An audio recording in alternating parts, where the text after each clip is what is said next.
네, 오늘 하나님의 말씀은 구약 성경 493페이지 사무엘하 18장 9절로 19장 6절까지 말씀입니다. 본문을 한번 읽고 말씀을 들으시면 감사하겠습니다. 오늘 어버이 주일에 우리 은성교회 모든 부모님들이 영혼이 잘된 같이 범사가 잘되고 강건하시기를 주님의 이름으로 축복합니다. 오늘은 어버이의 사랑은 하나님의 사랑입니다. 이런 제목으로 함께 은혜를 나누겠습니다. 오늘 본문은 다윗 왕과 그의 아들 압살롬에 관한 이야기입니다. 다윗에게는 여러 아들들이 있습니다. 그 가운데 대표적인 아들이 솔로몬과 압살롬입니다. 두 아들은 여러모로 비교가 됩니다. 솔로몬은 그런대로 효자입니다. 다윗이 후계자로 생각할 정도로 모범적이었습니다. 그러나 압살롬은 달랐습니다. 성격이 포악하고 권력에 대한 욕심이 남달랐습니다. 다윗의 근심덩어리였습니다. 결국 아버지에게 반기를 들고 반역을 했습니다. 그런데 그런 근심덩어리였던 아들 압살롬이 죽었습니다. 본문에 보니까 다윗의 군대와 싸우다가 압살롬이 전사를 한 거예요. 어떻게 보면 참으로 다행한 일이 아닐 수가 없습니다. 아들이지만 원수 같은 아들이었기 때문입니다. 그래서 이 소식을 들은 사람들은 이구동성으로 말했습니다. 18장 32절입니다. 내주 왕의 원수와 일어나서 왕을 대적하는 자들은 다 그 청년과 같이 되기를 원하나이다. 잘 죽었다는 것입니다. 천벌을 받아 죽었으니 고소하다는 것입니다. 그런데 정작 그 패역한 아들로 인한 피해의 당사자인 다윗은 어떻습니까? 33절입니다. 왕의 마음이 심히 아파 문 위층으로 올라가서 우니라. 그가 올라갈 때 말하기를 내 아들 압살롬아, 내 아들 압살롬아, 차라리 내가 너를 대신하여 죽었다면 압살롬 내 아들아 하였더라. 다윗이 몹시도 슬퍼했습니다. 진심으로 괴로워했습니다. 여러분은 다윗의 마음, 이 마음을 이해하십니까? 참으로 대조적인 반응입니다. 백성들은 기뻐했지만 다윗은 마음이 아팠습니다. 너무도 슬펐습니다. 오죽 괴로웠으면 내 아들 압살롬아, 내가 너를 대신하여 죽었다면 했겠습니까?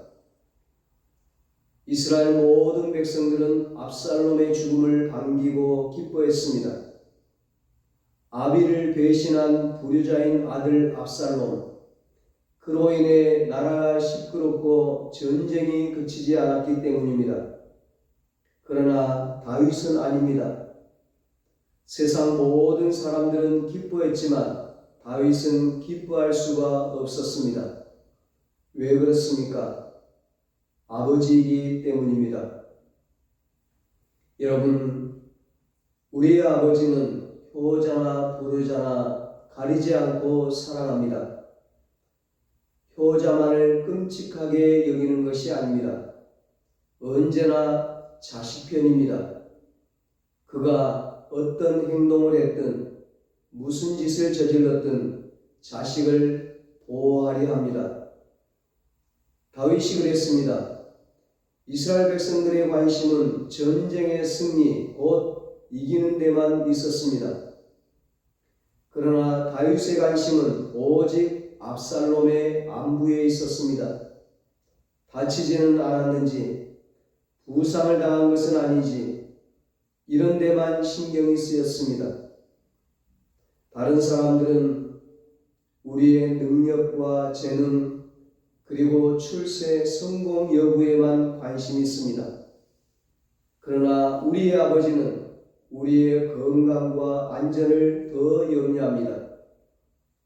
아무리 부려막심한 아들이라도 그에게 어려움이 닥쳤다면 잠을 못 이루는 분이 아버지이십니다. 세상에 아버지에게 반역하는 아들이 어디 있습니까? 패역한 압살롬은 마땅히 죽어 없어져야 했습니다. 이것이 사람들의 생각이었습니다. 그러나 다윗은 아닙니다. 압살롬의 잘못이 자기의 죄 때문인 것 같았습니다. 그래서 그는 말합니다. 내가 대신 죽었더라면, 비록 사람들의 돌팔매를 맞을 만큼 악하다 할지라도 아버지 입장에서 보면 자기 목숨과 바꿀 수 있을 만큼 사랑하는 아들인 것입니다. 우리는 이토록 자식을 사랑하는 아버지의 마음을 바로 읽어야 합니다. 왜 그렇습니까? 바로 우리 아버지 되시는 하나님의 마음과 사랑이 그렇기 때문입니다. 하나님은 자녀된 우리 모두를 사랑하십니다. 그런데 문제는 우리들입니다. 성경은 하나님의 자녀된 우리들의 모습에 대해 말해줍니다. 이사야 1장 3절 4절입니다. 슬프다 범죄한 나라요, 허물진 백성이요, 행악의 종자요, 행위가 부패한 자식이로다. 그들이 여호와를 버리며 이스라엘의 거룩한 일을 만홀히 여겨 멀리하고 물러갔도다. 소는 그 인자를 알고 나귀는 그 주인의 구유를 알건만은 이스라엘은 알지 못하고 나의 백성은 깨닫지 못하는도다. 한마디로 자식 노릇은커녕 짐승보다 못하다는 것입니다. 이것이 우리의 모습입니다. 압살롬보다 나을 게 하나도 없다는 것입니다. 누가 아니라고 항변할 사람이 있습니까? 그럼에도 하나님은 우리를 어떻게 대하십니까? 다윗의 모습을 보시기 바랍니다. 슬퍼했습니다. 내가 대신 죽었더라면 가슴 아파하며 통곡했습니다. 하나님도 그렇습니다. 범죄하는 우리를 가슴 아프게 지켜보십니다. 그리고 그 범죄의 결과로 멸망의 길로 걸어가는 우리를 보시고 독생자를 보내주셨습니다. 우리 대신 십자가에서 죽게 하셨습니다. 다윗은 압살롬을 위해 대신 죽을 수가 없었지만 예수님은 우리를 위해 대신 죽으셨습니다.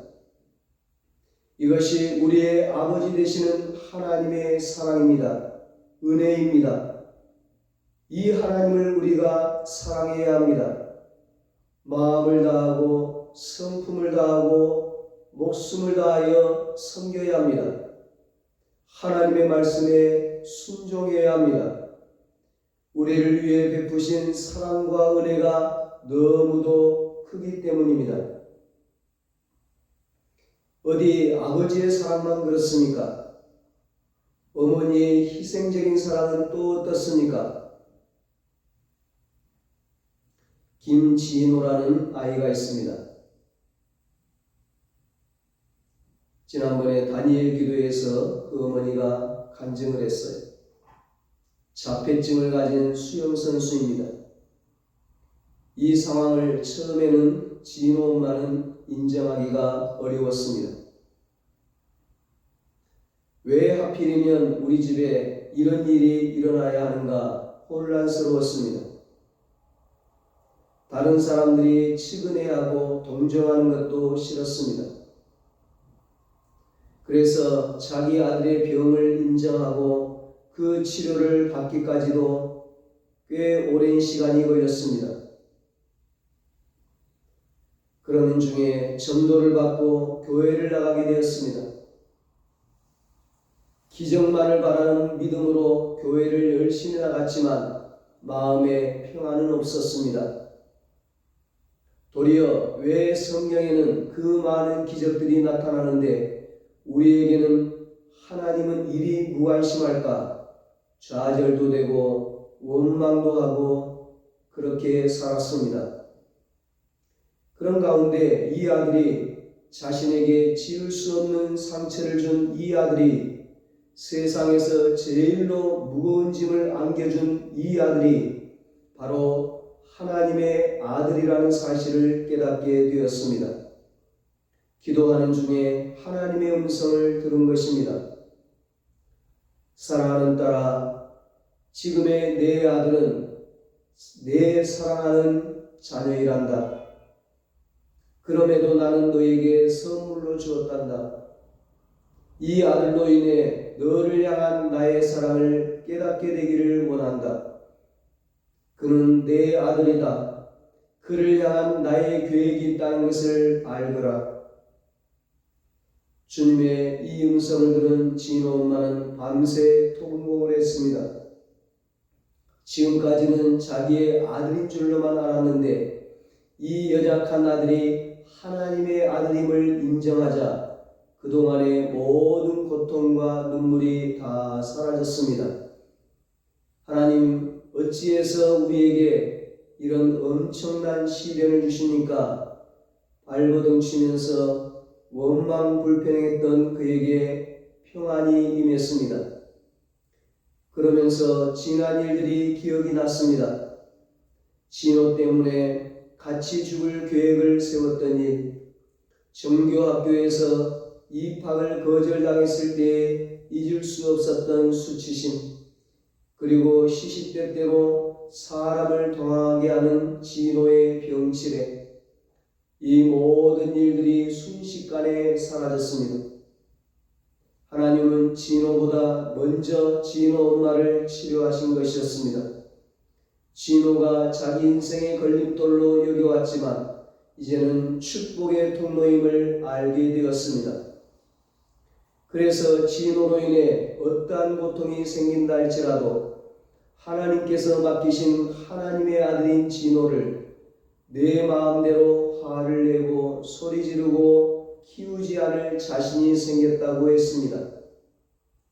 이렇게 하나님의 섭리를 깨닫고 나자 진호를 어떻게 키워야 하는지 지혜와 방법이 생기기 시작했습니다. 학교에도 입학이 되고 아이도 순해지고 또 수영에 대한 재능을 발견하고 건강해지기까지 했습니다. 그 결과로 세계 장애인 수영대회에서 자랑스러운 금메달까지 따게 되었습니다. 이렇게 되기까지 진호 엄마는 몇 번이나 진호와 함께 죽기를 원했습니다. 아니, 진호가 건강하게 살 수만 있다면 자신은 수십 번, 수백 번이나 죽을 수 있다고 생각했습니다. 여러분, 이런 분이 바로 우리의 어머니이십니다. 성경에는 이런 어머니들이 많이 나옵니다. 열왕기상 17장에 사르밧 지방에 사는 한 과부가 나옵니다. 남편은 없고 아들 하나를 데리고 삽니다. 지금도 그렇지만 당시 과부가 살아가는 것이 얼마나 힘듭니까? 생활은 궁핍할대로 궁핍했습니다. 하루하루 살아가는 것이 너무도 힘겨웠습니다. 그러다가 양식도 다 떨어졌습니다. 자신은 굶어 죽든 어떻게 죽든 상관이 없는데 이 아들만이라도 살리고 싶었습니다. 그래서 그녀는 아들에게 먹일 식사를 준비하기 위해 거리에서 땔감을 주었습니다. 아들에게 먹일 마지막 식사를 준비하는 이 어머니의 마음이 어떠했겠습니까? 하나님은 이 어머니의 마음을 아셨습니다. 그래서 선지자를 그곳으로 보내서 과부를 만나게 하셨습니다. 그리고 과부의 집에 복을 내려주셨습니다. 그녀는 엘리야에게 자기가 먹을 양식 전부를 드렸습니다. 나는 굶어 죽더라도 이 아들만은 살려주십시오. 이런 심정이었습니다. 어머니의 눈물겨운 헌신 덕택에 아들과 함께 평생 먹을 수 있는 양식을 주셨습니다. 그런 후에 이 아들이 병으로 죽었습니다. 어머니는 혼이 나간 사람처럼 되었습니다. 엘리야에게 목숨을 걸고 매달렸습니다. 결국 엘리야가 죽은 이 아들을 다시 살려주었습니다. 이 어머니는 사랑하는 아들을 품에 안고 하나님께 감사를 드렸습니다.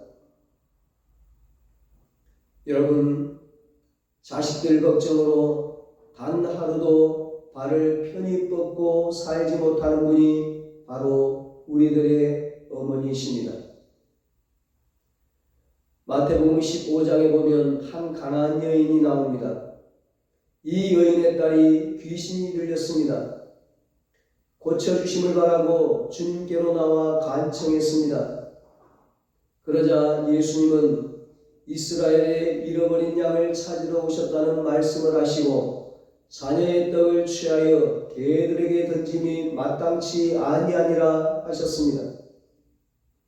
이방인인 이 여인을 당시의 풍습대로 개로 취급하신 것입니다. 그러자 그녀는 이렇게 말합니다. 주여, 올소이다. 개들도 제 주인의 상에서 떨어지는 부스러기를 먹나이다. 자신을 개로 여기고 주인의 상에서 떨어지는 부스러기라도 달라고 간청을 했습니다. 주님은 이런 그녀의 믿음을 보시고 여자여, 내 믿음이 크도다. 내 소원대로 되리라 말씀하시자 그 즉시로 딸의 병이 나았습니다. 자녀의 일이라면 어떤 모욕도 받을 수 있는 것이 어머니입니다. 절대로 양보 못하고 뒤로 물러서지 않습니다. 자녀를 위해서라면 자존심이 아니라 다른 모든 것도 버릴 수가 있습니다. 평생을 시각장애로 살아가던 사람이 우연한 기회에 수술을 하면 시력을 회복할 수 있다는 사실을 알게 되었습니다. 문제는 건강한 안구를 기증받는 것이었습니다. 병원에 수술을 의뢰했더니 안구 기증자가 모자라서 한참을 기다려야 한다는 것입니다. 몇 년이 아니라 몇십 년이 걸릴지 기약이 없습니다. 이 사람이 절망했습니다. 한 줄기 소망의 빛이 사라졌습니다. 자신의 삶을 원망하고 불평했습니다. 그런데 어느 날 병원에서 연락이 왔습니다. 기증자가 나타났으니 수술 준비하라고. 수술을 받았습니다. 성공이었습니다. 너무나 기뻤습니다. 이제 붕대를 푸는 일만 남았습니다. 붕대를 푸는 날이 다가왔습니다. 그 감격적인 순간 그가 제일로 먼저 본 것은 어머니의 눈에 붕대가 감겨진 것이었습니다. 어머니가 아들에게 말합니다. 얘야, 미안하다. 내가 두 눈을 다 주었으면 좋겠지만 내 두 눈을 다 주면 실명한 이 애미를 데리고 너가 얼마나 고생이 많겠니? 그래서 하나밖에 줄 수 없구나. 우리의 어머니의 사랑은 고통과 희생으로 주어진 사랑입니다. 그래서 우리가 외로울 때 가장 먼저 생각나는 것이 어머니입니다. 누구에게나 첫사랑은 어머니입니다. 어머니는 영원한 사랑입니다. 그래서 어머니는 항상 그리움의 대상입니다. 오늘 5월 가정의 달 어버이 주일에 어버이에 대해 생각해 보았습니다. 하나님은 우리의 아버지이십니다. 그렇다면 어머니는 누구입니까? 어떤 분은 성령님이라고 합니다. 성령님의 사역이 여성적이라는 것입니다. 그러나 우리의 삼위 하나님은 성별이 없으십니다. 어떤 기독 여성단체에서는 하나님을 아버지로만 하지 말고 어머니로 표현하자고 하기까지 합니다. 그러나 여러분, 우리가 하나님을 아버지라 부른다고 해서 남자의 성별로 여기는 사람은 없을 것입니다. 하나님 아버지 하더라도 우리는 어머니의 개념까지 포함된 어버이로서의 하나님을 의식하고 고백하는 것입니다. 여러분, 우리에게 어머니, 아버지가 계시다는 것은 참으로 복된 일입니다. 고아가 왜 불쌍합니까? 시험을 잘 쳐도 상을 받아도 기뻐해 줄 부모가 없기 때문입니다. 어렵고 힘든 일을 만나도 아버지, 어머니 마음 놓고 부를 수가 없기 때문입니다. 영적인 고아는 아버지를 부르지 못합니다. 그러나 우리는 어디서나 언제든지 아버지의 이름을 부를 수가 있습니다. 예수님은 그래서 사복음에서만 아버지의 이름을 170여 번이나 부르셨습니다. 그토록 좋으신 분이기 때문입니다. 이 하나님을 소개하기 위해 하나님은 우리에게 부모님을 주셨습니다. 유대인들의 격언에 이런 말이 있습니다. 하나님이 이 세상에 오시기 전에 부모님을 먼저 보내주셨다. 그분들이 우리의 아버지, 어머니이십니다. 그리고 이분들을 향한 우리의 책임과 의무를 계명으로 말씀하셨습니다. 내 부모를 공경하라. 그리하면 내 하나님 여호와가 내게 준 땅에서 내 생명이 길리라. 출애굽기 20장 12절에 말씀합니다. 아버지, 어머니를 공경합시다. 그래야 하나님도 기뻐하십니다. 아니, 그래야 하나님을 경외할 수가 있습니다.